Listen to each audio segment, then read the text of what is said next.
नमस्कार, जोहार। आप सभी दर्शकों का स्वागत है हमारे कार्यक्रम नया सवेरा में। मैं शिखा स्वरूप। नया सवेरा कार्यक्रम में हम आपको झारखंड के उन जिलों की गतिविधियों के बारे में आपको जानकारी देते हैं जहां पर मुख्य धारा से भटके हुए लोगों की वजह से यहां का विकास का सूरज अस्त हो चुका था, लेकिन अब यहां पर केंद्र और राज्य सरकार की बहुत सारी योजनाएं धरातल पर उतर चुकी हैं और लोगों को जागरूक किया जा रहा है। कभी कभी हमारी बहुत ऐसी मजबूरी भी होती है जिससे हम गलत रास्ते पे चले जाते हैं, सही रास्ते पे ना जा करके गलत रास्ते पे। उन्हीं चीज़ों को दूर करिए सरकार अपनी योजनाओं के द्वारा उन्हें रोजगार दिलाकर, ताकि वो आर्थिक रूप से मजबूत हो सके और फिर कोई मजबूरी ना रहे। इन्हीं सब चीज़ों की वजह से मुख्य धारा से लोग जो भटक चुके हैं उन्हें मुख्य धारा से जोड़ा जा रहा है, उन्हें रोजगार दिला करके। तो आज के इस कड़ी में हम आपको लेके चलेंगे चंदवा प्रखंड के लाधुप गांव। लाधुप गांव चंदवा प्रखंड में आता है और चंदवा प्रखंड लातेहार जिला का हिस्सा है, जो कि एक नक्सल प्रभावित क्षेत्र है। और यहाँ पर महिलाओं को आर्थिक रूप से मजबूत बनाया जा रहा है JSLPS के द्वारा। JSLPS एक बहुत महत्वपूर्ण काम कर रहा है, महिलाओं को रोजगार दिलाकर उन्हें आर्थिक रूप से सशक्त बना करके।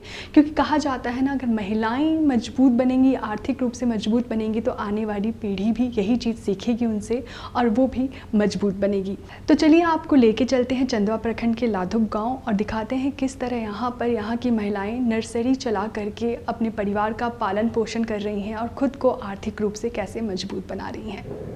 चंदवा प्रखंड के लाधुप गांव में इन दिनों महिलाएं JSLPS के माध्यम से जुड़कर नर्सरी उद्यान चला रही हैं। यह रोजगार का सबसे सस्ता और बेहतर माध्यम बन गया है। कम खर्च में अधिक आमदनी, इससे बेहतर और क्या हो सकती है। जोहार, नया सवेरा कार्यक्रम में आप सबों का स्वागत है। आज हम लातेहार जिले के चंदवा प्रखंड के लाधुप गांव आ पहुंचे हैं।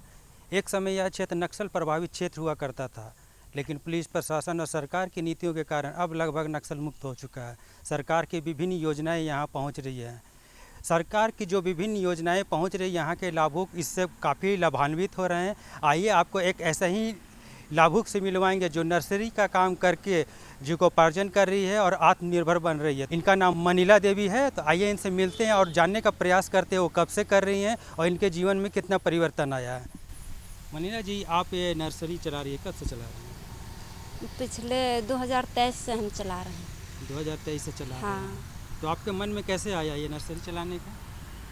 इसमें अच्छा लग रहा है। जैसे कि पिछले बार वितरण किए थे पौधा ना, तो उसमें 1,95,000 का मेरा बिल बना था और इस बार 20,000 का है डिमांड। तो 20,000 अभी करेंगे कह के सोच रहे हैं। 20,000 का पूरा ही नहीं हुआ है, तो 20,000 कर देंगे सोच रहे हैं। सखी मंडल में तो हम लोग 2013 में ही जुड़े हुए हैं। जुड़े थे। कैसे हाँ। पता चला सखी मंडल के बारे में? सखी मंडल के बारे में पहले हम NGO से कर रहे थे, जोड़ रहे थे। तो उस समय NRLM में नहीं जुड़े थे, तो उसमें जुड़े। उसके बाद में वैसे करते करते मीटिंग अटेंड करने लगे, तो फिर धीरे धीरे आगे बढ़े। तो फिर हर मीटिंग अटेंड करने लगे, तो फिर बहुत सारा हम लोग को जानकारी मिला। फिर उस आवाज़ में फिर हम लोग का BPM सर थे, वो लोग बताए हम लोग को कि हम लोग को CCPRP थे, वो लोग बताएं कि नर्सरी का काम करिएगा दीदी, तो फिर इसमें आपको ऐसे प्रॉफिट होगा कह के। तो फिर वैसे फिर हम लोग काम करने का शुरू किए हैं। छोटी सी जगह में नर्सरी लगाकर अच्छा खासा आमदनी महिलाएं कमा रही हैं। नर्सरी में हर तरह के पौधे मिल जाएंगे। यहाँ दूर दराज से लोग आते हैं, वे नर्सरी से पौधे खरीद कर ले जाते हैं। JSLPS से बहुत सहयोग मिला है हम लोग को।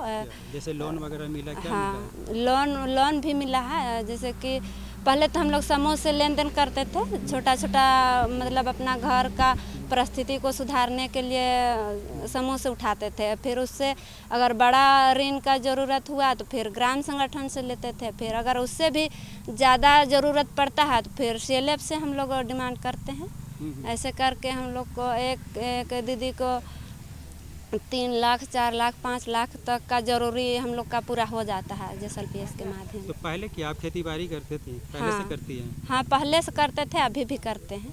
तो ये नर्सरी के लिए एक बाकायदा ट्रेनिंग की ज़रूरत होती है, आपको ट्रेनिंग वगैरह भी मिला है क्या? ट्रेनिंग हमको नहीं मिला है ट्रेनिंग में सर। जैसे देख रहे कि प्लास्टिक में मिट्टी भर के फिर पौधा लगाने का काम होता है, हाँ। ये इस प्रक्रिया इसके बारे में थोड़ा बताएं, कैसे करती हैं, कैसे इसके- पौधे तैयार करती हैं? जैसे इसमें मिट्टी और गोबर मिला देते हैं इसमें, मिट्टी गोबर मिला करके और टी में भरते हैं। टी में भरने के बाद इसमें बीज डाल देते हैं। बीज डालते हैं तो फिर जन्मिशन होता है। फिर ऐसे तो अभी कोई दवाई नहीं दी, छिड़काव नहीं किए हैं, पिछले बार किए थे छिड़काव। टीयू खरीदारी करते हैं सर, और बीज तो नहीं खरीदारी किए थे। बीज हम ऐसे जंगल में सागवान है ना, तो वहीं से दाना मतलब लेबर ले करके एक दो दीदी को ले गए थे, और फिर उसी में हम लोग चुन करके लाए थे। तो सागवान का बीज, नीम का बीज हो गया, फिर महुआ, ये सब का तो ये सब हम लोग खुद ही गाँव में घर से उपलब्ध करा लेते हैं। इसमें नीम का है, और अभी कटहल का है, और महुआ का है, और सागवान है, और बक्कैन का है, और शीशम का है। बस मार्केट का अभी आवश्यकता नहीं पड़ रहा है सर। जितना GSLPS का डिमांड है ना, उतना ही किए हैं, उतना ही कर रहे हैं। पिछले बार भी उतना ही किए थे, और इस बार भी उतना ही किए। कितने पौधे लगाए हैं आप? अभी 20,000 का है टारगेट, तो 15,000 से पार किया है। ये महिलाएं सुदूर क्षेत्र में घर बैठे नर्सरी उद्यान लगाकर आत्मनिर्भर बन रही हैं। अन्य महिलाओं को भी आत्मनिर्भर बनाने के लिए और उन्हें अपने साथ रखकर प्रशिक्षण भी दिलाती हैं। सप्लाई करती हैं? सप्लाई अभी 13 रुपया का रेट में पीस हुआ, हाँ, पर 13 पीस रुपये। में। हाँ, तो अगर मंथली इनकम की बात की जाए तो ये नर्सरी के थ्रू आप कितना कमा लेती हैं? वही सर, पिछले बार कुल मिला करके 1,95,000 हुआ था, पिछले साल का, 2023 का। बढ़ाना चाहते हैं सर, लेकिन जैसे कि हमको इसमें ये फायदा है ना कि जैसे पौधा वितरण करते हैं ना, तो उसका तो बिल अलग से बनता है। और जैसे लेबर लगाते हैं तो नरेगा से लेबर पेमेंट भी हमको हो जाता है। अच्छा, मनरेगा के थ्रू आपको हाँ, पेमेंट भी हो जाता है? हाँ। इस साल का 2024 का हुआ है पेमेंट 32,000 रुपया, और पिछले बार का 20,000 हुआ था लेबर पेमेंट। तो इसलिए हमको लेबर लगाने में दिक्कत नहीं होता। ये सब लेबर के माध्यम से ही मतलब हुआ। GSLPS का इसमें सहयोग रहा? हाँ कुछ सर, अनुदान मिला उधर से भी? अनुदान तो नहीं मिला सर, वही लेबर पेमेंट मिलता है, उसी में से हम करा लेते हैं। तो अच्छी हो रही है सर, लेकिन इस 1,95,000 मिला था ना, तो 1,55,000 अभी मेरा अकाउंट में ट्रांसफ़र हुआ है, और अभी 40,000 सेकेंड राउंड में आएगा बोले हैं सर। गाड़ी खरीदे हैं सर, एक ट्रैक्टर खरीदे थे ना, तो उसका किस्त वगैरह हम लोग का बकाया था, तो फिर उसका चुकती किए। उसका एक किस्त भी हम लोग गिरने नहीं दिए। जैसे खेती बाड़ी करते हैं तो उसमें से भी अच्छा सा आमदनी हो जाता है, तो मिला जुला करके उसका किस्त हम लोग वसूली कर दी। तो आपके पति क्या करते हैं? वो भी खेती बाड़ी करते खेती बाड़ी हैं। इसमें सहयोग करते हैं? ट्रैक्टर हम लोग घर में है, तो उसी को चलाते हैं। वो भी सहयोग करती हैं इसमें? हाँ, करते हैं सर, बेड वगैरह बना देते हैं। आज एक महिला और जैसे वितरण करने जाते हैं ना, तो ट्रैक्टर खुद वही ले जाते हैं, और एक लेबर का हमको बचाव हो जाता है। हम लोग दोनों जन करते हैं, तो दोनों मिल साथ, करते हाँ, हैं। पहचान तो बना है, पूरे पहचान, सब जहाँ भी जाते हैं ना, सब पहचानते हैं। कोई भी महिला बेरोजगार न बैठे, वह दूसरों पर आश्रित नहीं रहे और खुद स्वावलंबी बने। जैसे हर मीटिंग नहीं अटेंड करते, और किसी से हम लोग नहीं, पहले ना फर्स्ट में हम लोग जब समूह में जुड़े थे ना, तो CCPRP लोग को स्टाफ लोग आते थे, तो हम लोग देखते थे और घर घुस जाते थे। तो वैसे अगर पहले से अभी तक रहते तो हम लोग को ये सब करने का मौका नहीं मिलता, और फिर कुछ पहचान भी नहीं होता हम लोग का, कोई हम लोग को जानते तक नहीं, तो कैसे कर पाते। GSLPS का बहुत अच्छा सहयोग मिला है सर।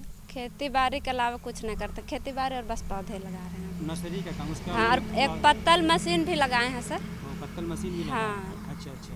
पत्तल मशीन लगाए हैं, तो हम लोग का इस जगह नया घर बनाए हैं, और एक वहाँ है, तो वहीं पर ही लगाए हैं। अच्छा, तो उसमें क्या क्या बनाती है पत्तल में? जैसे पत्तल और कटोरा बनता है, दोनों एक के बार ऑटोमेटिक निकलता है। ऑटोमेटिक लगता हाँ है? हाँ सर। और मुर्गी पालन भी किए हैं सर, मुर्गी। तो बहुत अच्छा, मुर्गी पालन भी कर रही हाँ हैं। हाँ सर, मीटिंग अटेंड सब करना पड़ता है, तो कभी कभार लेट से चल जाते हैं, तो सर सब डांटते हैं, तो बोलते हैं ना कि बहुत सारा काम होता है सर, हम महिला लोग को कितना काम होता है आप लोग नहीं जानिएगा, बोलते हैं ना।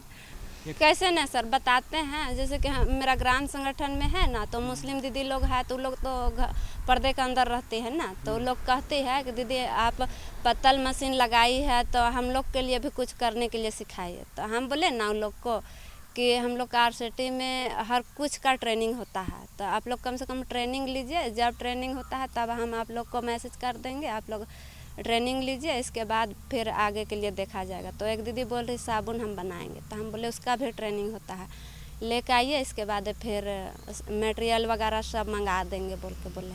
महिला सशक्त बने और वे एक दूसरे का सहयोग करें, इसलिए अपने घर आंगन से ही ये नर्सरी चला रही हैं। इनको हम लोग JSLPS के माध्यम से पहले ये डिमांड ये दिवाएं कि कितना आपको नर्सरी करना है, उसके बाद हम लोग इनको बीज उपलब्ध करवाएं और एक बेसिक ट्रेनिंग भी दिलवाएं कि कैसे इनको बीज तैयार करना है। तो उसके आधार पे ये दीदी नर्सरी तैयार की और नर्सरी तैयार होने के बाद हम लोग इसका सप्लाई मनरेगा के इमारती पौधा के रूप में करते हैं और इनको प्रति पौधा 13 रुपये के दर से दिया जाता है, जिसमें लगभग इनको प्रति पौधा 5 से 7 रुपया लागत लगता है। तो इनका 7 से 8 रुपया उसमें बचत हो जाती है।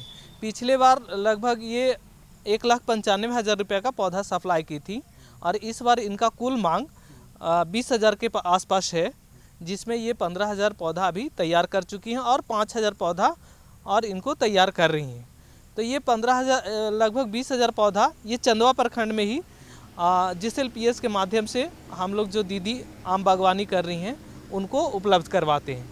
और ये लोकल पौधा रहता है और यहाँ का तैयार किया हुआ पौधा रहता है, तो इसमें मृत्यु दर कम होता है।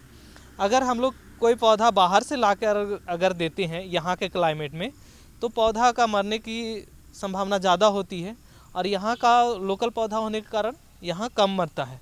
तो किसान भी इससे बहुत खुश हैं और इसको लगाते हैं। जी, इसके लिए हम लोग JSLPS के माध्यम से एक LCRP हैं रेणु देवी, उनको पूरा कृषि का बारे में प्रशिक्षण है और वो समय समय पर आकर इनका दीदी बगिया का जो नर्सरी है वो देखती हैं और इसमें जो भी अगर कोई कमी है तो उसको पूरा करने के लिए बताती हैं।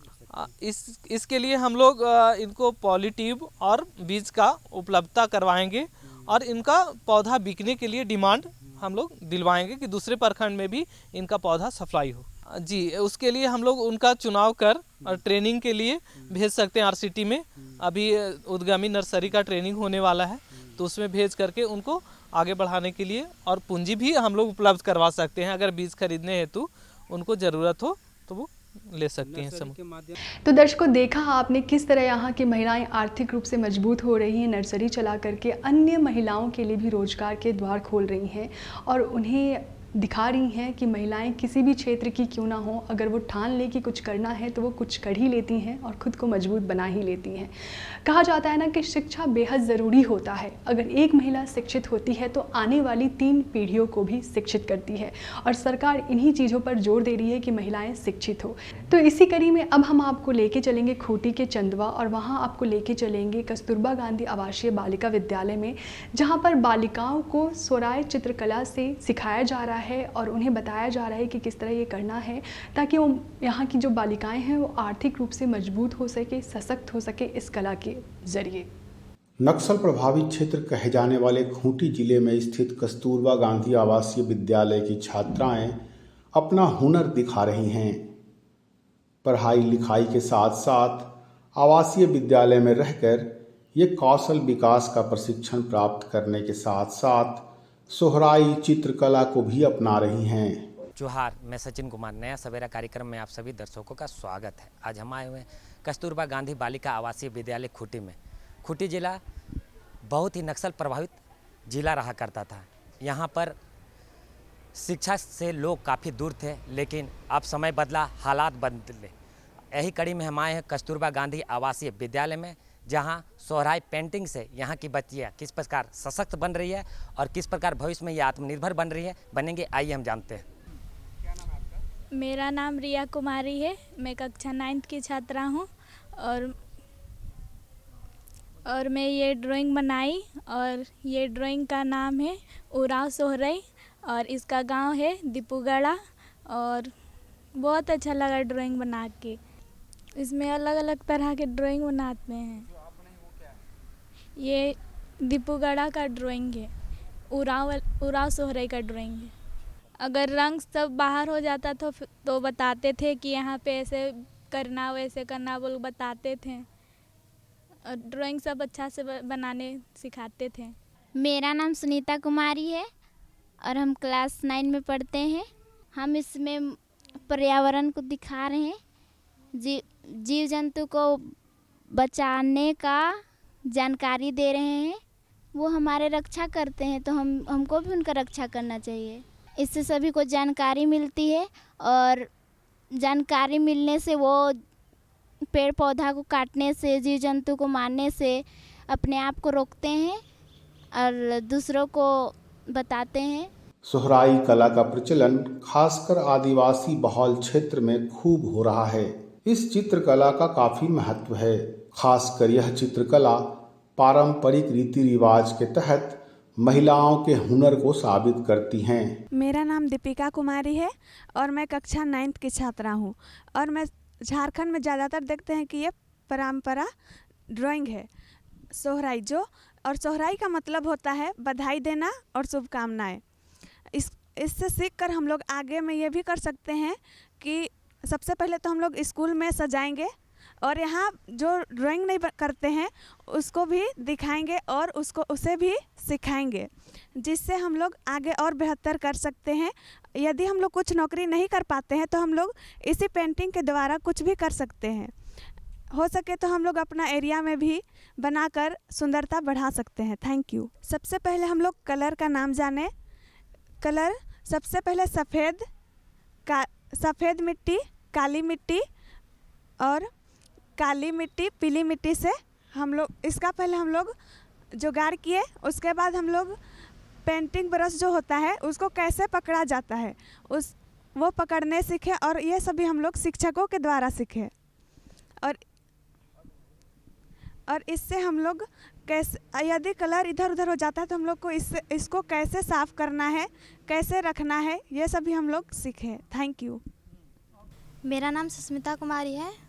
हम कक्षा 10 की छात्रा हैं और हम लोग यहाँ सोहराई पेंटिंग सीखे हैं, जिससे हम लोग प्राकृतिक